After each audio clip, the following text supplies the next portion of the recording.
Hello, and welcome to our webinar, Spring and Summer Book Club Picks. I'm Susan Maguire, Senior Editor, Collection Management and Library Outreach here at Booklist. Before we begin, I'd like to go over some technical details. Today's slide presentation and title list were included in the reminder email you received from Zoom 1 hour ago. To download them, please open that email, scroll to the bottom, and click on the links located there. You could also download the slides and title list by typing the URLs on this screen into your web browser. If you have any trouble, please contact us at webinars@booklistonline.com. The audience is in listen-only mode, but we welcome any questions you may have. On the bottom of your screen is a toolbar with a section for Q&A. If you have a question or need technical assistance, simply click Q&A and type your message into the box that appears. We will do our best to respond to all tech-related questions, and we'll pass along all other questions to today's panelists so they can follow up with you after the webinar. Booklist offers closed captioning on all webinars. To enable or disable them on your screen, please look for and click the Show Captions icon on the toolbar mentioned earlier. If you choose to enable subtitles, you could adjust the size of them at any time by selecting Caption Settings. And finally, Booklist expects all participants to maintain an atmosphere of respect and fairness. Anyone who violates this standard of behavior, including engaging in any form of harassment, may, at the discretion of the organizers, be immediately removed. Today, we have the pleasure of hearing from Margot McCoy, Library Marketing Coordinator on the Macmillan Library Marketing Team, Emily Ludloff, Library Marketing Specialist at Sourcebooks, and Randy Chan, Marketing Director at HTP Books. We will kick things off with Margot McCoy. Margot is the Library Marketing Coordinator at Macmillan. After graduating from the University of Central Florida with a double major in writing and rhetoric and advertising public relations, she attended the Columbia Publishing course. Excuse me. In 2021, she started working at Macmillan as an assistant for the library marketing, academic marketing, and wholesale teams. She then spent 2 years as the coordinator for the academic marketing team and is now back on the library side. Her favorite genres include literary fiction, mysteries and thrillers, and fantasies. Born and raised in Florida, she now lives in New York. Thanks for being here, Margot. The floor is yours. Thank you. Hi, everyone. I am Margot McCoy with Macmillan. Here are all of the ways that you can get in touch with us online. Please feel free to reach out if you have any questions about any of the books that I'm talking about today. Go to the next slide. Many of the titles we'll be talking about today already are or will be available to read on Edelweiss. If you're not already whitelisted for automatic downloads, send us an email at the email address on the screen and we'll get you set up. Next slide. And please feel free to join us on Mondays at 4 p.m. for our Happy Half Hour series, where we talk about all of the upcoming books that we are excited about. Next slide. And be sure to check out our big book club resource guide, where you can stay up to date with book club news, sweepstakes, discussion guides, and more. And now on to the books. So the first title today is Happiness Forever by Adelaide Faith. This debut follows Sylvie, who is in love with her therapist. She's able to talk about everything with her and thinks about her whenever they aren't together. But when the therapist delivers devastating news, Sylvie must imagine new and lasting ways of coping. Her world has started to inch beyond the pain, confusion, and fear that have confined her, and she must decide whether she's ready for a bravery of feeling. This is one woman's search for herself. It's charming, warm, and witty, and encapsulates the vulnerability, difficulty, and joy of being a person and of being alive. Next slide. Next up is Speak to Me of Home. Janine Cummins returns with a deeply felt multi-generational examination of marriage, family, and identity that takes readers from Puerto Rico to Missouri as three women who share geography and genetics struggle with such wildly different ideas of where they come from and discover a common language to find their way back home. From Hello Beautiful to The Dutch House, readers have shown that they never tire of multi-generational stories about family secrets and bonds and rises and falls in fortune, and Speak to Me of Home has all of that and more. Next slide. Next up is State Champ by Hilary Plum. A high school state champion runner turned college dropout, Angela is working as a receptionist at an abortion clinic when a heartbeat law criminalizes most abortions statewide. In the ensuing upheaval, her boss is arrested, providing illegal procedures, and the clinic is shut down. She decides to go on a hunger strike in the boarded up clinic to protest her boss's arrest and everything that has been lost. Lucid, strange, and deeply metal, State Champ cuts through the political rhetoric to explore the relationship between bodily autonomy and real freedom. Angela's story is about what abortion access means day to day and how much we are, in ways that can transform us, responsible for one another. This will appeal for readers of dark, voicey parables like Miriam Toe's Women Talking, issue-driven fiction like Jennifer Hayes' Mercy Street, and edgy fictional inventions like Henry Hope's Open Throat and David Mason's North Woods. Next slide.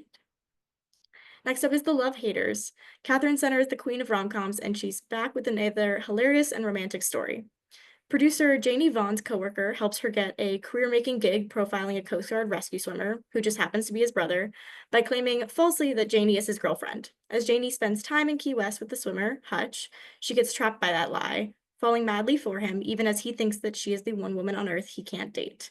Swim lessons, helicopter flights, conga lines, drinking contests, hurricanes, and stolen kisses ensue, along with the chance to tell the truth, to face old fears, and to be truly brave at last. Next slide. Next up is What Will People Think by Sarah Hamden. What Will People Think follows a woman who, by night, performs at New York City comedy clubs. But when she's inspired to take some risks, her stand-up gets better and a spotlight exposes her secret gig. She dives into damage control to protect her reserved Palestinian-American family, only to expose a family scandal from the 1940s. This debut perfectly blends a love story, family drama, and a journey of personal growth, and explores identity, heritage, and societal issues. Next is Psych by Fred Lunzer.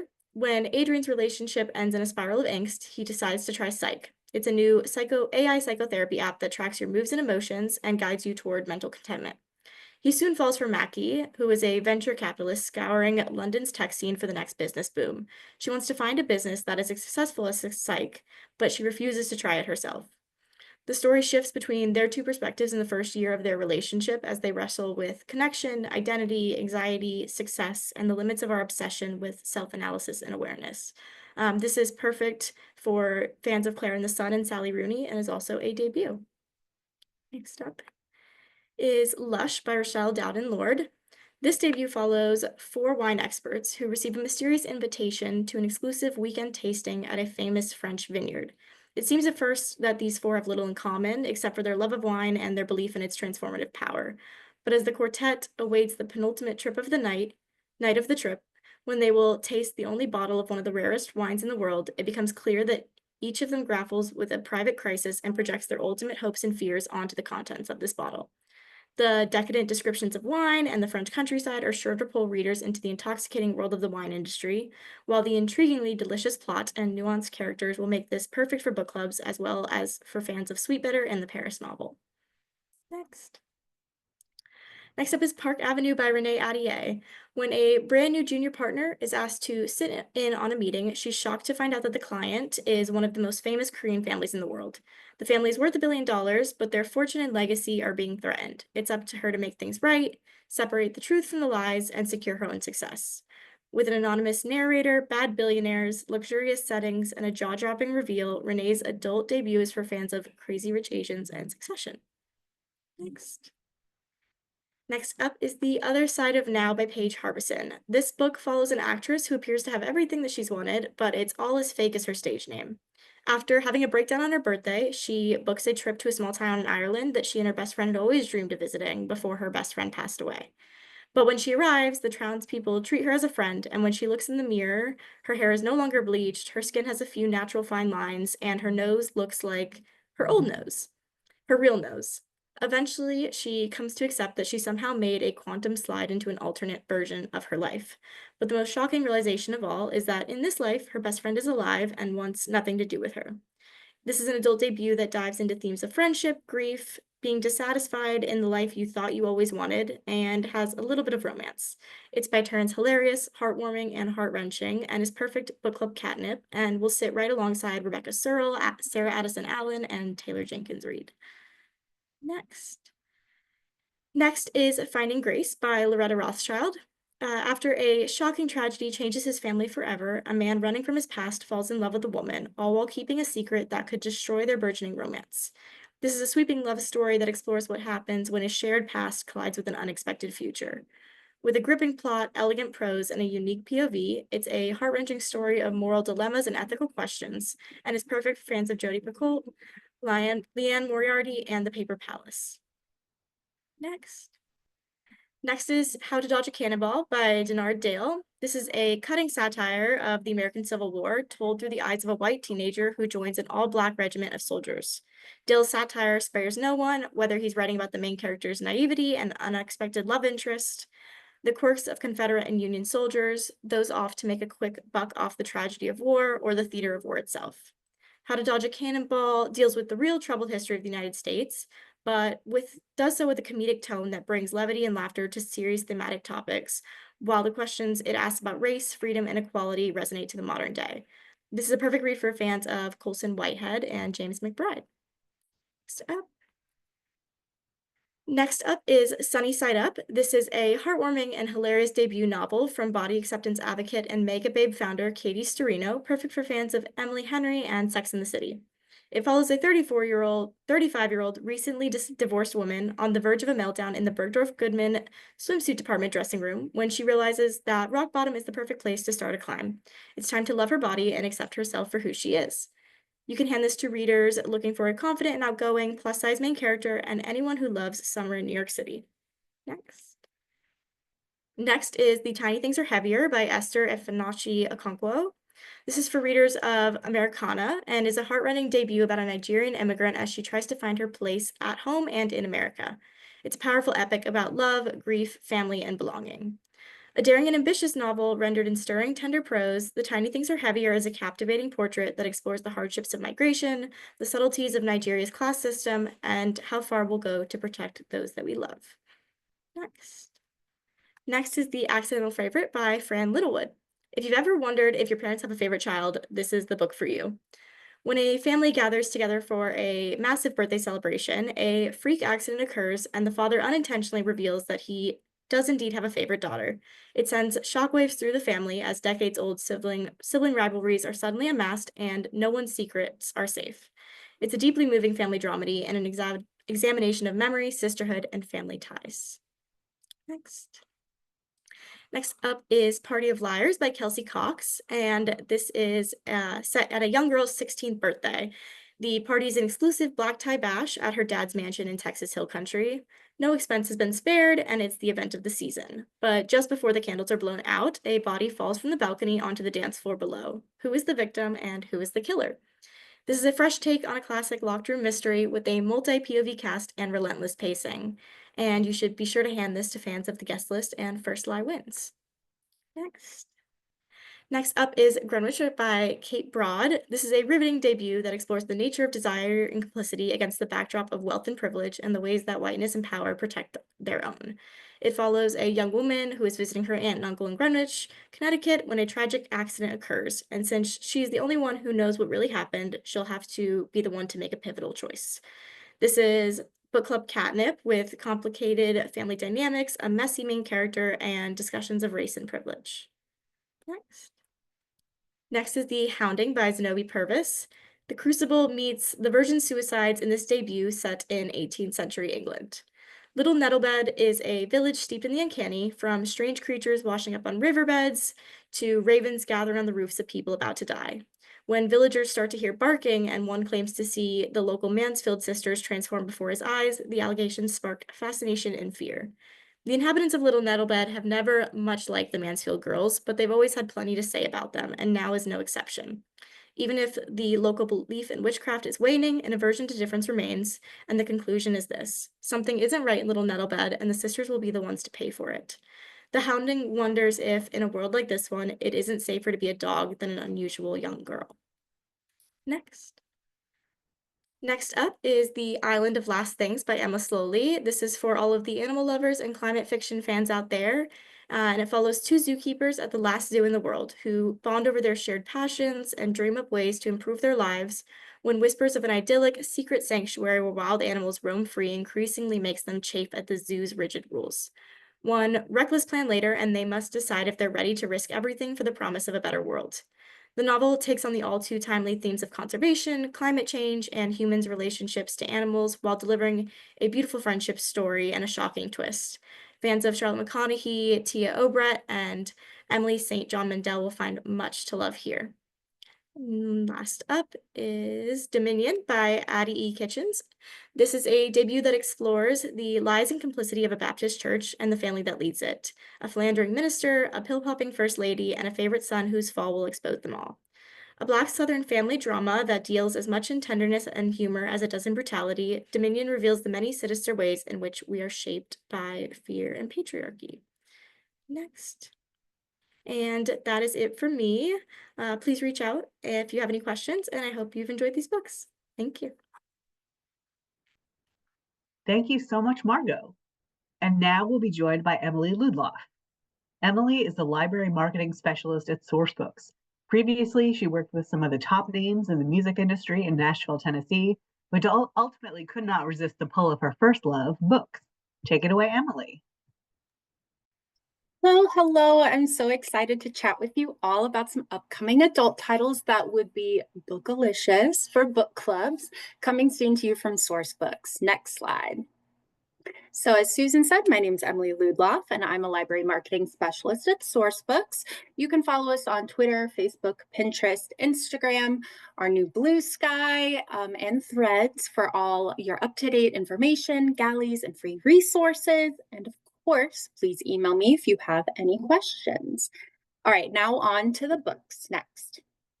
All right, I'm going to start today with some fiction titles from our Sourcebooks landmark imprint. Next.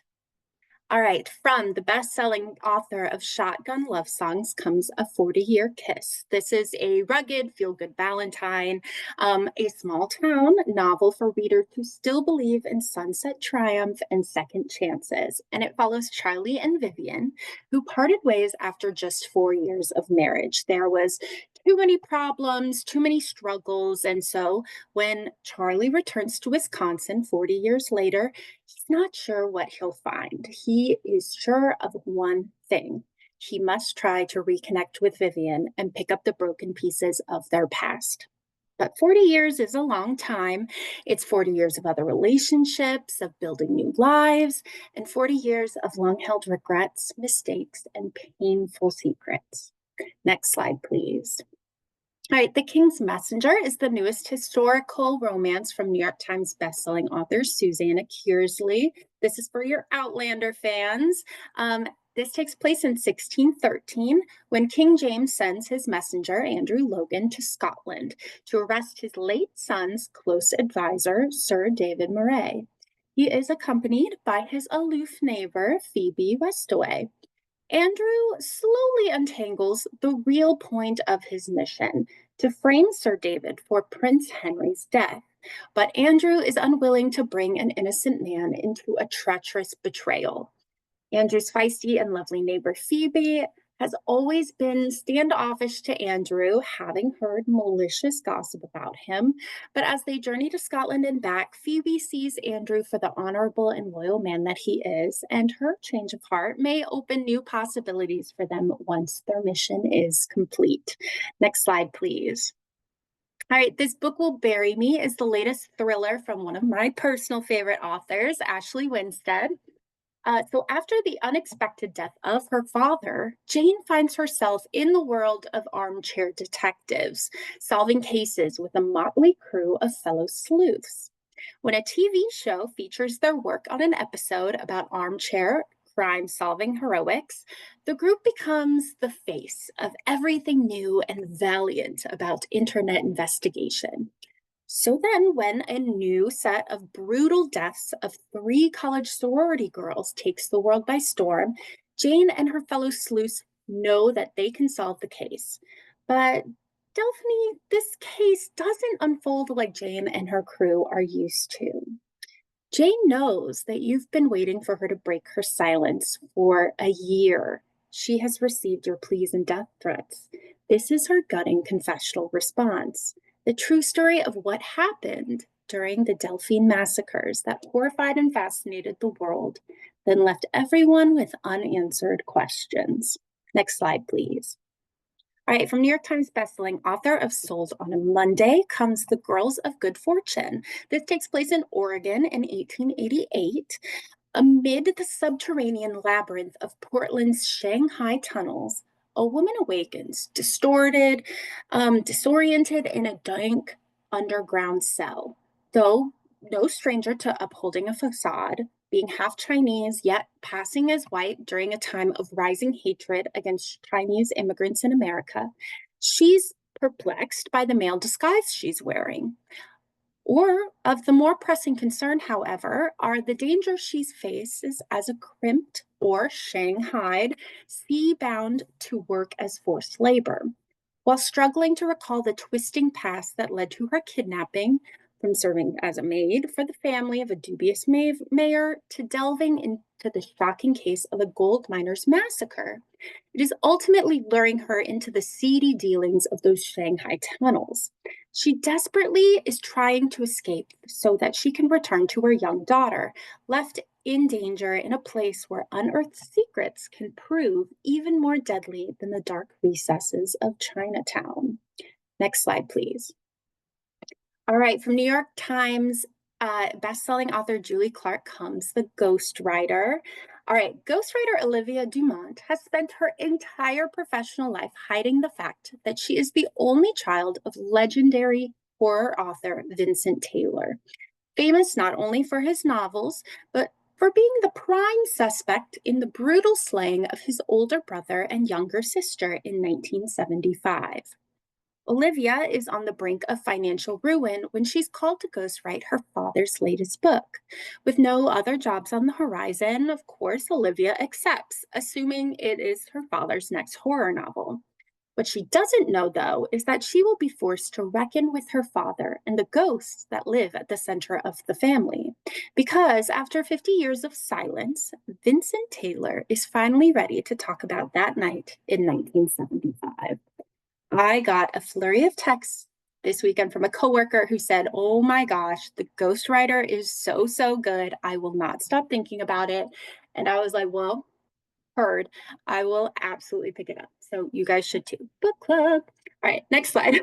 All right, for a murderously good time and for your mystery thriller book clubs, we suggest trying one of our mystery thrillers from our Poison Pen Press imprint. Next slide.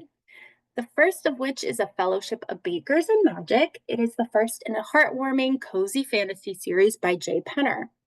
And in the heart of Adenshire, where elfish enchantments and dwarven delights rule, human confectioner Arletta Starstone works twice as hard at perfecting her unique blend of baking and apothecary herbs. So, when an orc neighbor secretly enters her creation into the prestigious elven baking battle, Arletta faces a dilemma.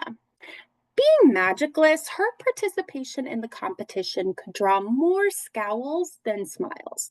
And if Arletta wants to prove her talent and establish her culinary reputation, this human will need more than just her pastry craft to sweeten the odds. While competing, she is set off on a journey of mouth-watering pastries, self-discovery, heartwarming friendships, and romance, all while questioning whether winning the baking battle is the true prize. But win or lose, her adventure is only beginning. Next slide, please. All right, Blood on Her Tongue is a feminist gothic horror novel from the author of My Darling Dreadful Thing.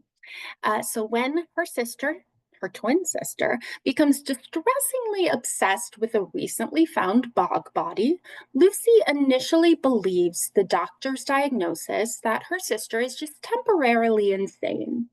But when her sister Sarah's behavior becomes ever more disturbing, Lucy is forced to consider the idea that something else is causing the changes in her sister.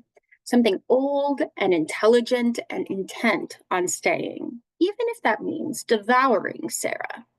When Sarah dies unexpectedly and then returns, the evidence mounts that something is indeed consuming her sister and may, in fact, already have consumed her completely. So Lucy must decide what is worse, having a parasitic entity that is also partly Sarah for her sister, or no sister at all.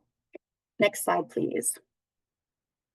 All right, for the readers of Louise Penny comes First Lady of Iceland's Eliza Reed's debut mystery novel, Death on the Island.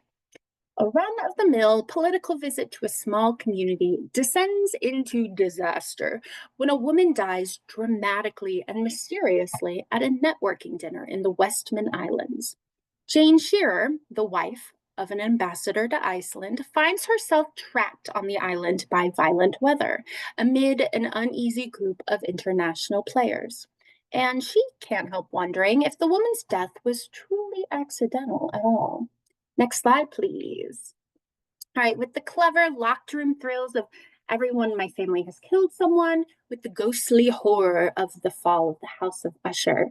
How to Survive a Horror Story is a bright, biting thrill ride that begs us to contemplate how the best horror stories came to be. When legendary horror author Mortimer Queen passes, a group of authors find themselves invited to the last will and testament reading, expecting a piece of his massive fortune for themselves. Each have their own unique connection to the literary icon, some known, some soon to be discovered, and they have been waiting for their chance to step into the great author's shoes for some times. They enter the manor and wait for their prize. Instead, they are invited to play a game. The rules are simple. Solve the riddle and progress to the next room. If you don't, someone dies. Because each of these authors have something to hide, and Mortimer, even from the grave, always delivers the best story. Only this time, his manor will help. You see, the Queen estate was built on the bones of the family, and the house is still very, very hungry. Next slide, please.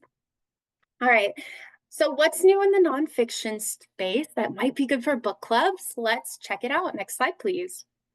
All right, from New York Times bestselling author Casey Sherman comes Blood in the Water, a gripping contemporary true crime narrative.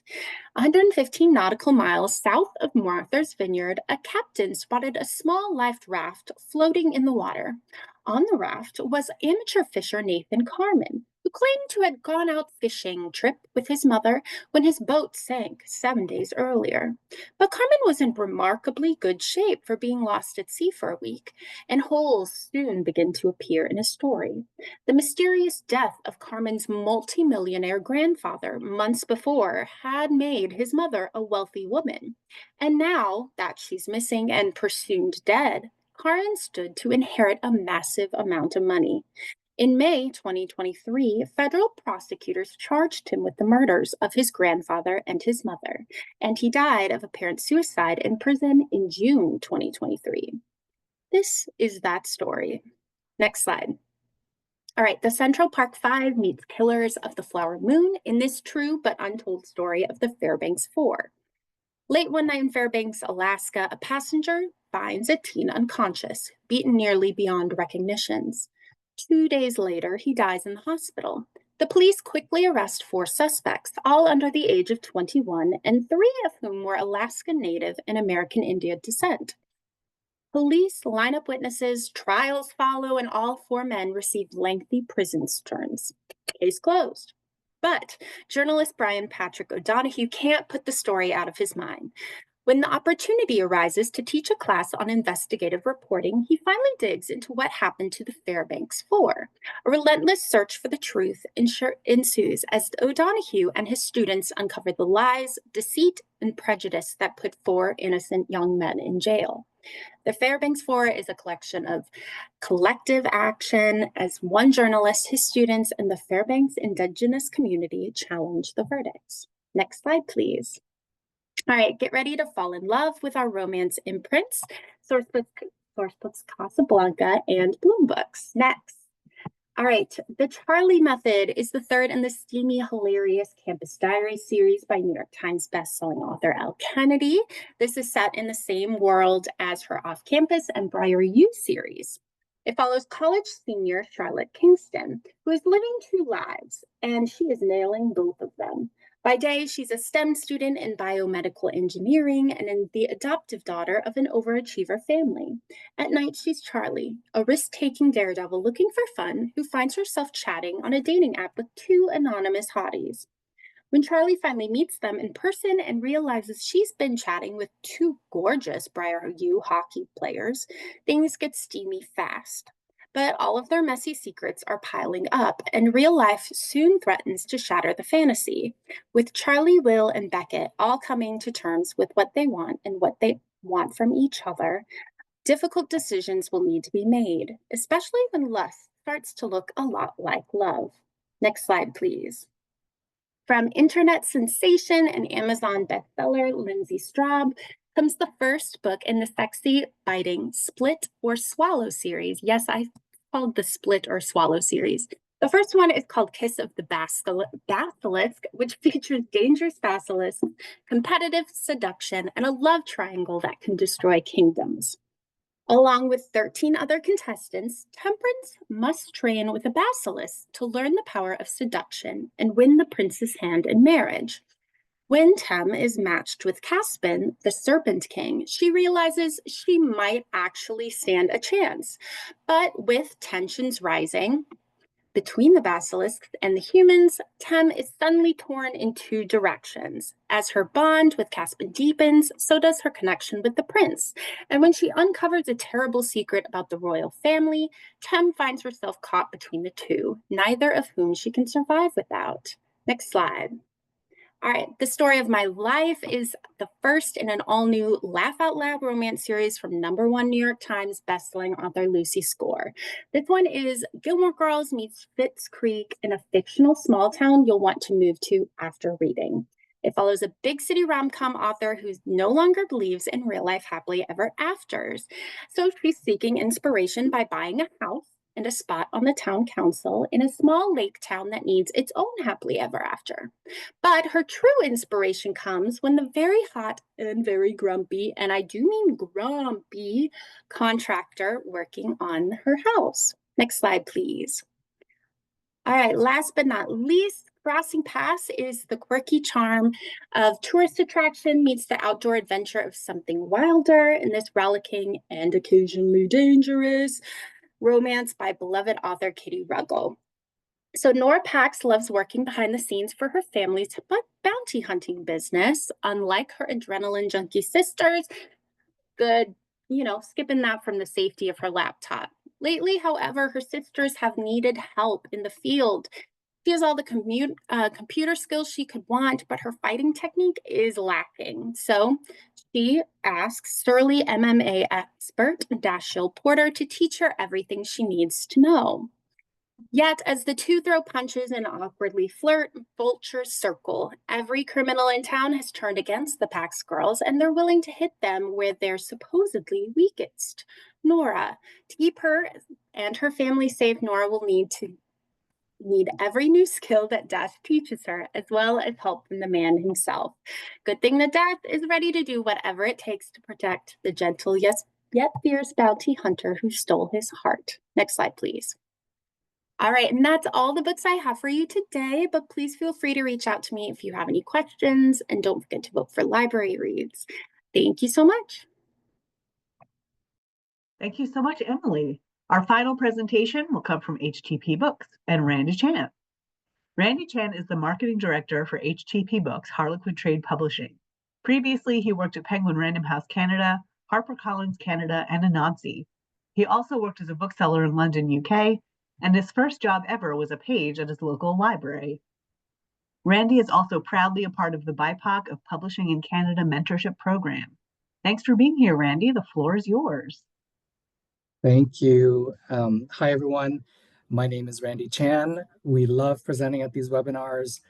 All of these books today are internal favorites, but we hope you and your patrons will love them as much as we do. I'm starting with The Lotus Shoes by Jane Yang. It's an exciting historical fiction that just went on sale last week. So the setting is 19th century China, and we meet two young women from very different backgrounds. Lin Jing, a woman from an esteemed family, and Little Flower, her maidservant. Little Flower has bound feet, uncommon for a maidservant, and she is also gifted at embroidery, a skill associated with women of fortune. So resentful of her talents, Lin Jing does everything in her power to prevent her maidservant from escaping. but when scandal strikes the family, both women are cast out of society. I have yet to meet anyone who doesn't love this book. Booksellers nominated it as an Indie Next pick for January, and readers are raving about it on Goodreads. So if you like Lisa See and Amy Tan, you will love this. The next slide is The Queen of Fives. So Alex Hay, his debut was called The Housekeepers, which was an Indie Next pick, and now he's back. The Queen of Fives is set in 1898, and London's most talented con woman has set herself the most ambitious scheme yet, to trap a duke into marriage and steal fortune away from the richest family in England. On Edelweiss, you can find a letter from the author where he says, "Building Quinn's world of con artists and aristocrats and tricksters was like constructing my own Victorian puzzle box, full of surprises and hidden drawers. It was a joy to write." This is perfect for fans of the Christie Affair and anyone who misses Downton Abbey. The next slide is Last Twilight in Paris. So Pam Janoff wrote the bestsellers, pardon me, The Lost Girls of Paris and Codename Sapphire. Pam is the real deal. She used to work at the Pentagon and was a diplomat for the State Department, handling Holocaust issues in Poland. And she always unearths a little-known piece of history and breathes new life into it. Last Twilight in Paris is inspired by a real department store in Paris called Le Béton that was converted to a Nazi prison camp in World War II. So around this fact, Pam creates this riveting story set in London in 1953, where Louise discovers a necklace at a secondhand shop. She's seen that necklace before and is certain that it holds the key to the mysterious disappearance of her friend Franny during the war. Following the trail of clues, Louise sets out to Paris, where she discovers the dark history of Le Béton. Our hardcover has sprayed edges with the image of the Eiffel Tower on the edges, gold foil on the cover, and beautifully designed end papers. Up next, on the next slide, is Beach Reads from Library Reads Hall of Famer Susan Mallory. When Brinley finds out that her little brother Rick is dating her friend, she's totally Team Rick, until she sees him in a compromising position with another woman. So if you were Brinley, what would you do? Would you betray your brother and tell your friend what a cheat he is? Or would you protect him because he's your only family? As you know, Susan Mallory is beloved. All of her books are perfect for book clubs. And you may have noticed a new book cover direction for Susan Mallory. The cover looks fresh and young, and that's very deliberate. We started to notice a lot of younger readers coming to Susan Mallory's books. And it turns out if you have patrons who love Carly Fortune and Elin Hildebrand, then they'll love Susan Mallory. The next book is Their Monstrous Hearts by Yeat Turhan. This is a horror novel that's a bit like Parasite meets this Hereditary. The backstory for this book is incredible.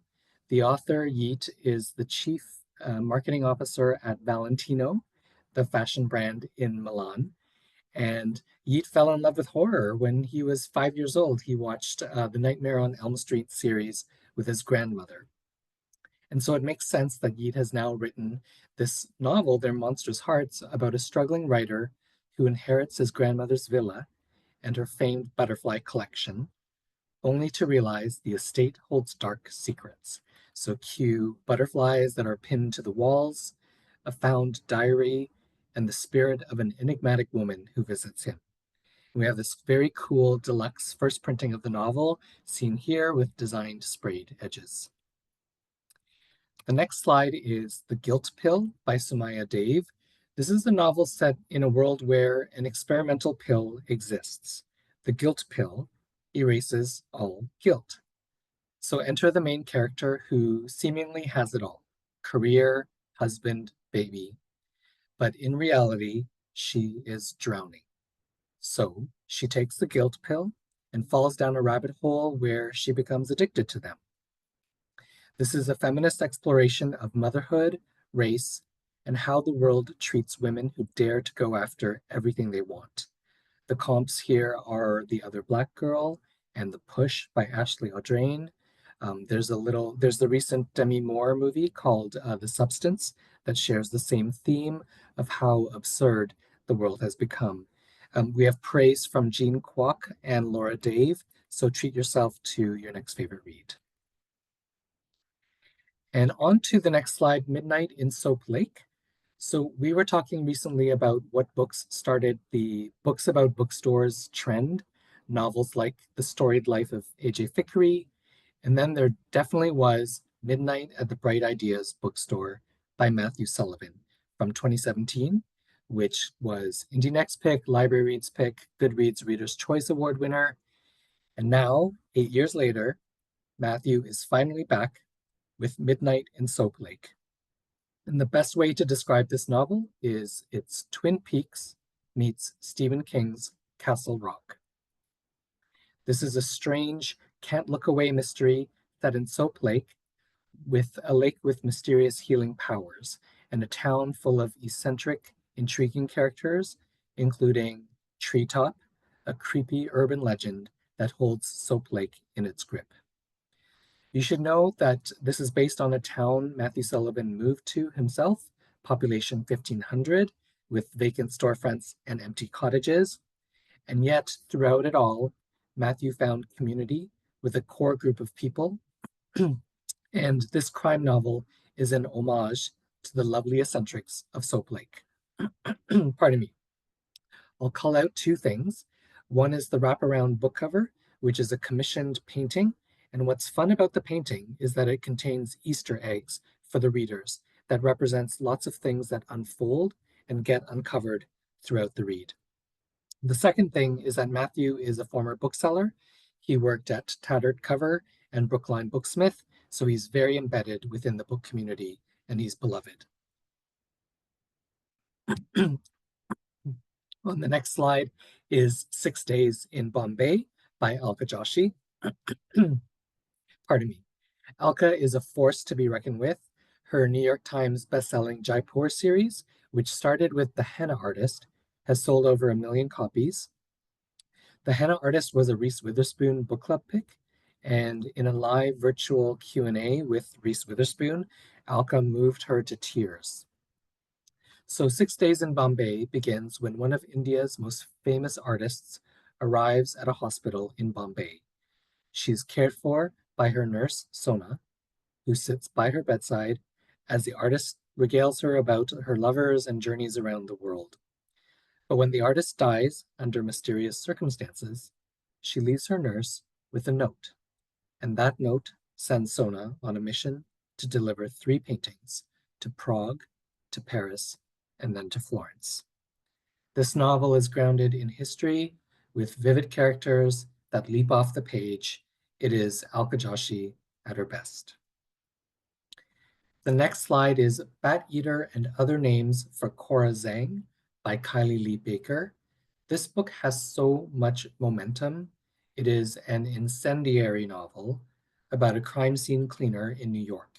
So it's 2020, and Cora witnesses her sister, who is half Asian, pushed in front of a subway train. Before fleeing the scene, the murderer whispers 2 words, Bat Eater.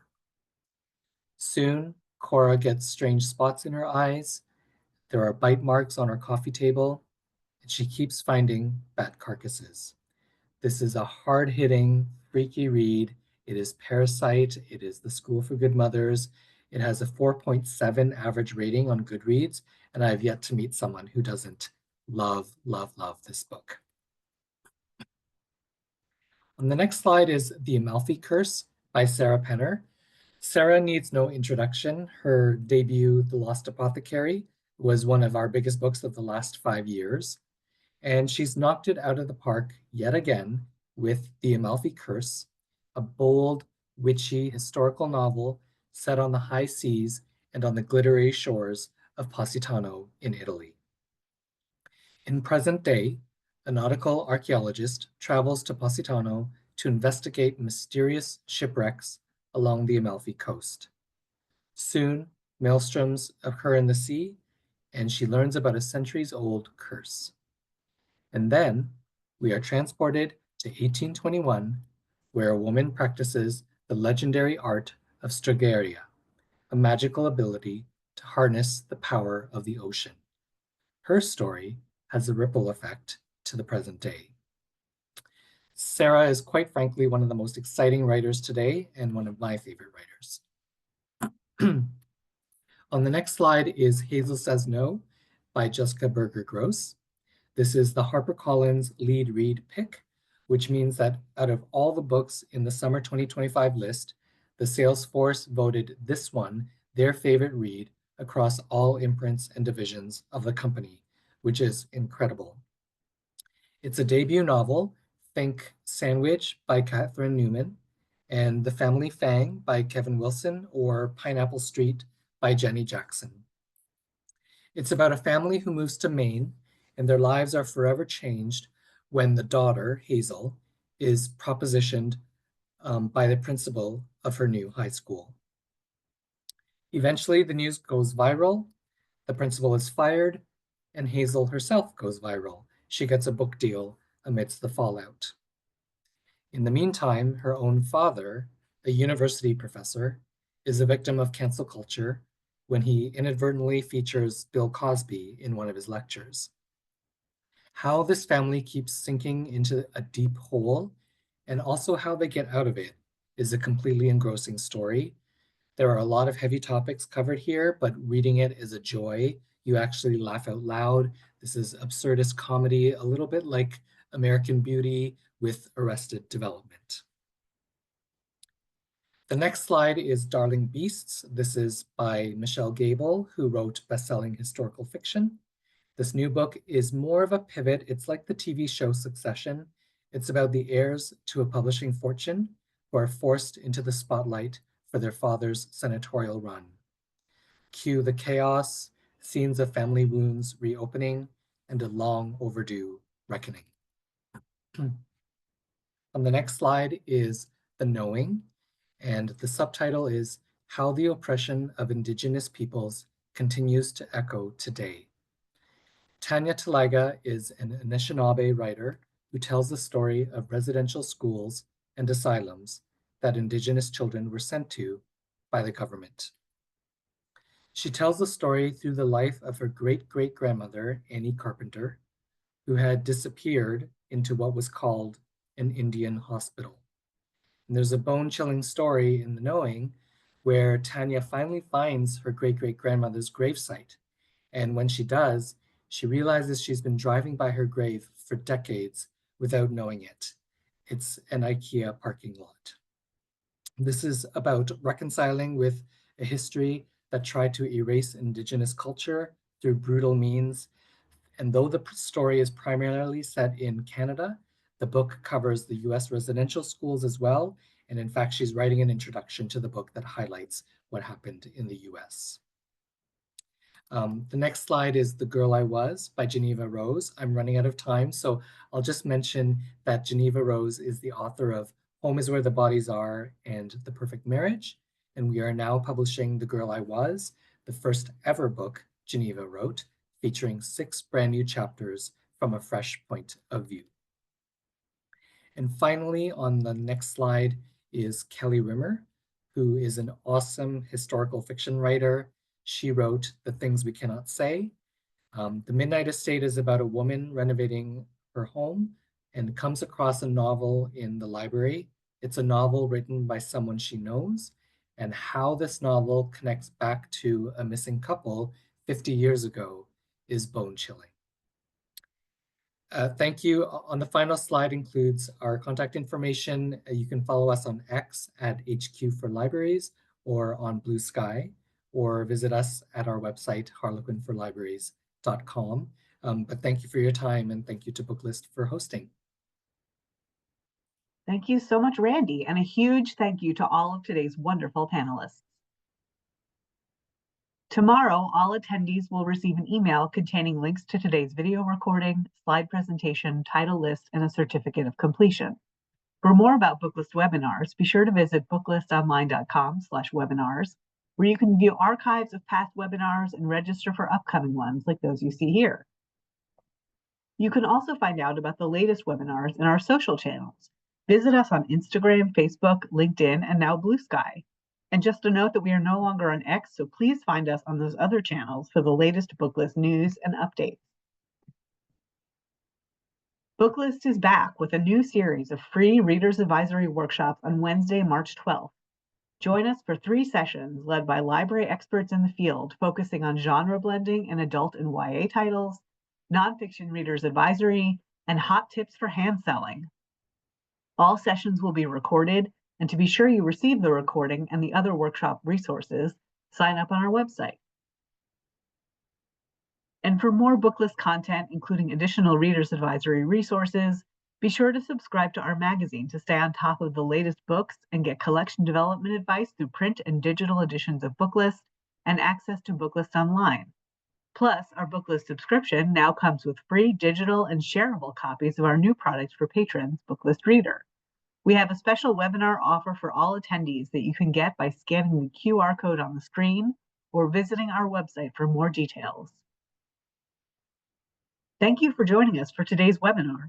A huge thank you to our panelists and to our sponsors, Macmillan Library Marketing, Sourcebooks, and HTP Books. This concludes today's webinar. See you next time.